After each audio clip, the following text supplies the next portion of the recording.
Magkakaiba naman yung timing ng lahat. Hindi naman porke nauna sila, hindi na yun mangyayari sa'yo. Basta tuloy-tuloy ka lang, keep improving yourself, tapos basta huwag ka lang magkukwit.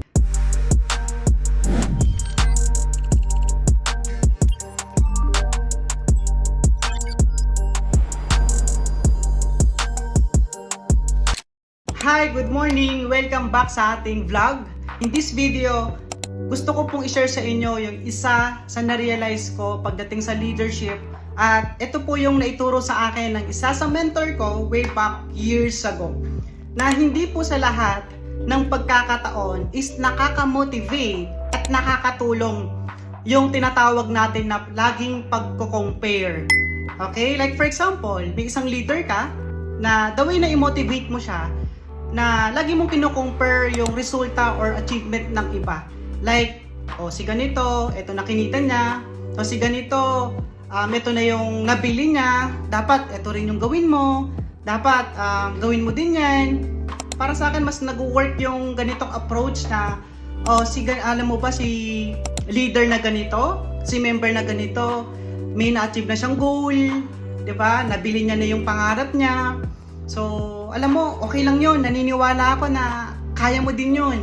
Naniniwala ako na ikaw na yung susunod. 'Di ba? Kasi magkakaiba naman yung timing ng lahat.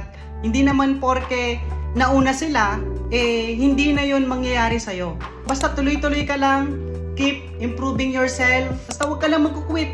'Di ba? Trust the process. So, kung yung ganong approach, para sa akin, nag-work yun.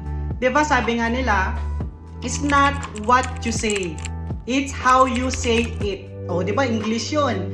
So, depende yan sa pagka-deliver mo, pagka-explain mo ng gusto mong sabihin. Di ba? Kasi, bakit nga ba hindi yun nag-work sa lahat? Magkakaiba po tayo ng environment na nalakihan. Magkakaiba po tayo ng paniniwala. Tama po ba? Like sa akin, magkaiba ako, paano ko pinalaki. Kaya every time na nililid ako, na laging may kino-compare sa akin, mas pinupush ako. Alam mo yung pagko-compare sa akin, parang may pressure. Hindi yung second approach na nabanggit ko po kanina. Parang feeling ko parang bigat, parang na-demotivate ako. 'Di ba? So, yun yung po yung gusto kong sabihin. Na hindi po sa lahat ng tao is mag-work or makaka-motivate yung ganong approach. 'Di ba? So, again, don't get me wrong, okay? Meron naman mga leader or member na makakatulong yung ganong approach, yung pressure, yung pagko-compare. 'Di ba? Sabi ko nga, magkakaiba ng nalakihan, magkakaiba ng environment tayo na nakagisnan.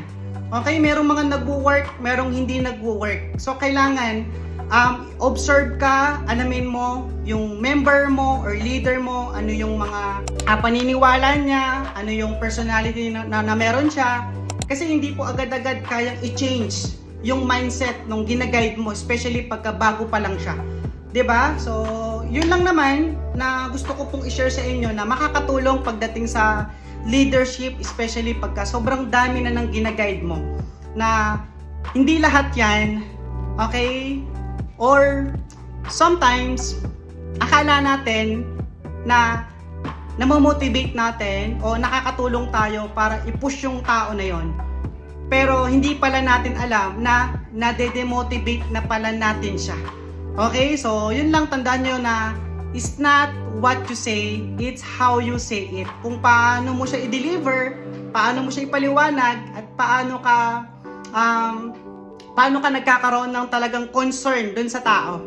Alright, so yun lang naman, and thank you again sa panonood ng ating vlog. See you again sa next video na gagawin ko. Bye-bye!